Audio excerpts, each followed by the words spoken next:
The first time Lisa parked her shiny Lexus SUV in my driveway, I brushed it off.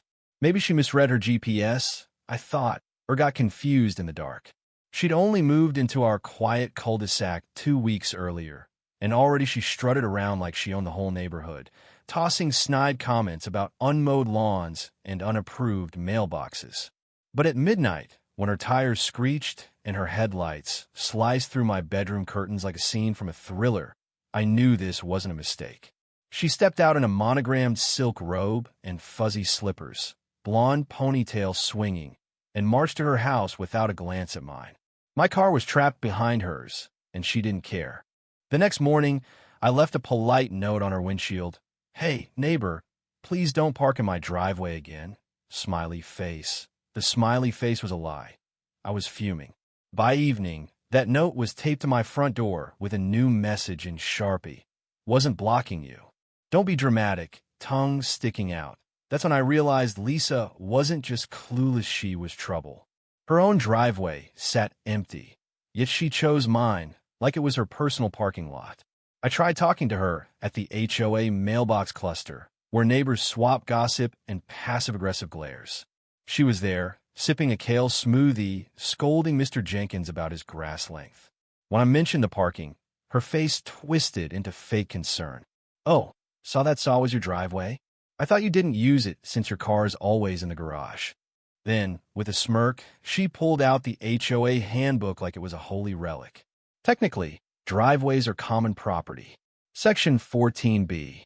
Lisa didn't stop there. She called an emergency HOA Zoom meeting to propose that unused driveways become overflow parking. Nobody voted for it, not even the HOA president, who kept muting her. But Lisa acted like she'd won, crowing, "It's on record now." My Ring camera caught her muttering, "Petty little man," as she passed my porch. I'm 5 feet 11 inches, but sure, Lisa. By month's end, she'd parked in my driveway 7 times. Once Leah VYing a note.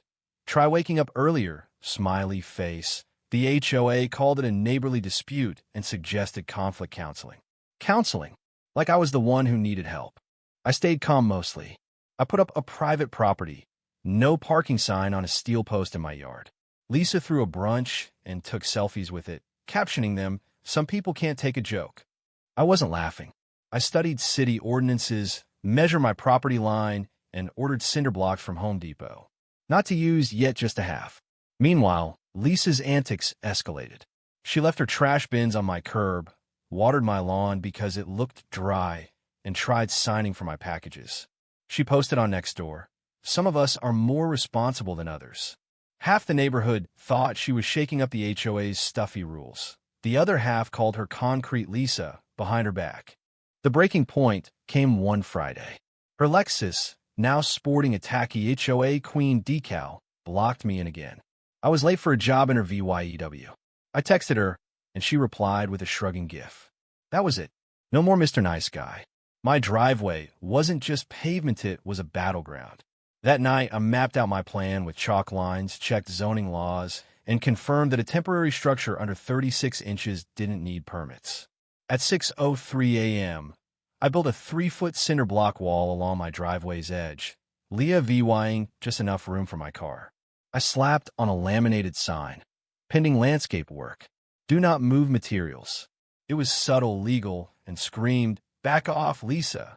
By 8 a.m., the wall was done. It looked innocent, but radiated defiance. At 8:52, Lisa's Lexus roared around the corner, music blaring. Her sunglasses couldn't hide her shock when she saw the blocks. She tried pulling in anyway, bumping a block with a thud. I sipped coffee on my porch, watching. "What is this?" she barked, rolling down her window. "Cinder blocks. For landscaping," I said cheerfully, while VYing the ordinance printout. "Temporary, under 36 inches. Call the city." Her face contorted. "This is harassment," she spat. "It's my driveway, Lisa," I shot back. She stormed over, heels clicking, inspecting the wall like a general eyeing enemy lines. "These are a safety hazard. Kids could trip. They'll learn physics," I said dryly. She lost it, filming herself yelling, "HOA violation in progress." I gave her a thumbs up. 3 hours later, the HOA emailed me about unapproved obstructions. I replied with photos, codes, and a timestamp city call. They went silent. Lisa circled the block, finally parking 2 houses down, stomping across grass in her heels. That night, my camera caught her sneaking into my yard with a flashlight and gardening gloves, trying to move the blocks. One slipped, smashing her shin. Her Yelp was comedy gold. I posted a still on next door. Found someone playing midnight Jenga in my yard. The comments exploded. Even her defenders turned. Someone memed her crouching like a cartoon VY lane. The HOA called it courtesy Zoom meeting. I showed the trespassing footage and cited codes. A neighbor revealed Lisa redirected Amazon drivers to his porch for convenience. Sarah, a retired attorney, leaned into her mic. Karen, tampering with private property is trespassing, regardless of block size. Lisa sputtered, I was fixing a tripping hazard at 12:47 a.m. in gloves. Sarah deadpanned. Lisa rage quit the call. The next day, the HOA passed the Lisa rule, banning driveway parking without permission. I strung fairy lights on the blocks to celebrate. Lisa, now stuck in her own driveway, got cited for parking on her lawn, irony at its finest. But Lisa wasn't done. She launched a VY-olation blitz, slapping pink citations on everyone. Me for the blocks, Marcus for wind chimes, sweet old Mrs. Lee for too many garden frogs. She measured my solar lights spacing and photographed my recycle bin 6 inches off position. The HOA president, Emma, sighed. She's weaponized the fine system. Lisa mailed board members color-coded bylaws in a 17-page PowerPoint. She called weekly emergency meetings, presenting drone photos of my backyard chair 2 inches past setback. I requested an appeal hearing. Lisa showed up in pearls, wielding a binder thicker than a legal brief. She ranted for 45 minutes about my destabilizing VY, and meme warfare. Marcus testified she tried finding a bird for nesting. Sarah muttered, oh, for God's sake. The VY-olations were dismissed. Then came a bombshell. Marcus's City Hall buddy revealed Lisa's house wasn't hers, it belonged to her ex-husband, Tom. She'd lied on HOA forms, claiming ownership. Sarah dug deeper, finding tax records and deeds. At the next meeting, Emma casually asked, Lisa, your address is registered elsewhere, right? Lisa snapped, that's my ex's house. We had a verbal agreement. Sarah replied, verbal isn't legal. Only homeowners vote on the board.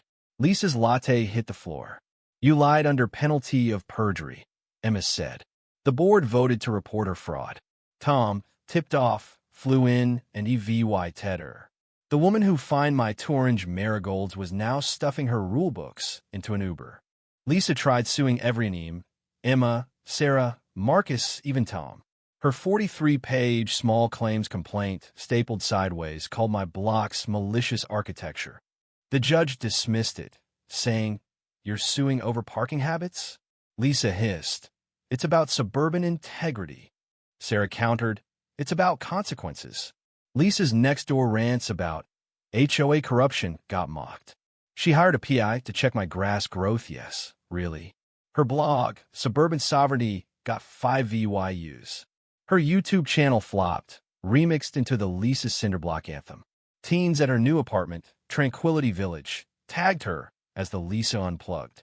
Her welcome mat read, complain inside. Lisa tried joining a new HOA, Briarwood Terraces, slipping in as compliance liaison. She issued citations for porch decor and dog silhouettes until someone Googled her. Her past memes, lawsuits, EVY tie-in spread like wildfire. They found she'd plagiarized our CI-VY Lighty pledge. Briarwood booted her, adding her to an HOA watch list. Karma peaked when she took a job processing HOA VY-olations, logging complaints like the ones she once wrote. Her first paycheck was docked $85 for disruptive conduct at Tranquility Village. Her super VY sore laughed. Welcome to the other side of the clipboard. Our neighborhood thrived. We painted a mural of gnomes and cinder blocks, captioned never again. The spring newsletter mocked Lisa's communal temperament mailbox rule. Halloween featured a haunted HOA office with a ghost Lisa. I baked cinder block brownies with edible clipboards. We formed the Common Sense Committee to block future leases. Toasting. Vines imply chaos. Her old house hit the market, the cinder block wall still standing in listing photos. Now a local landmark dubbed Lisa's Last Stand. Lisa, stuck in a no HOA complex, can't find her neighbor's flamingo lawns or lava-painted driveways. Her clipboard gathers dust. Her legacy a punchline at potlucks. So what do you think?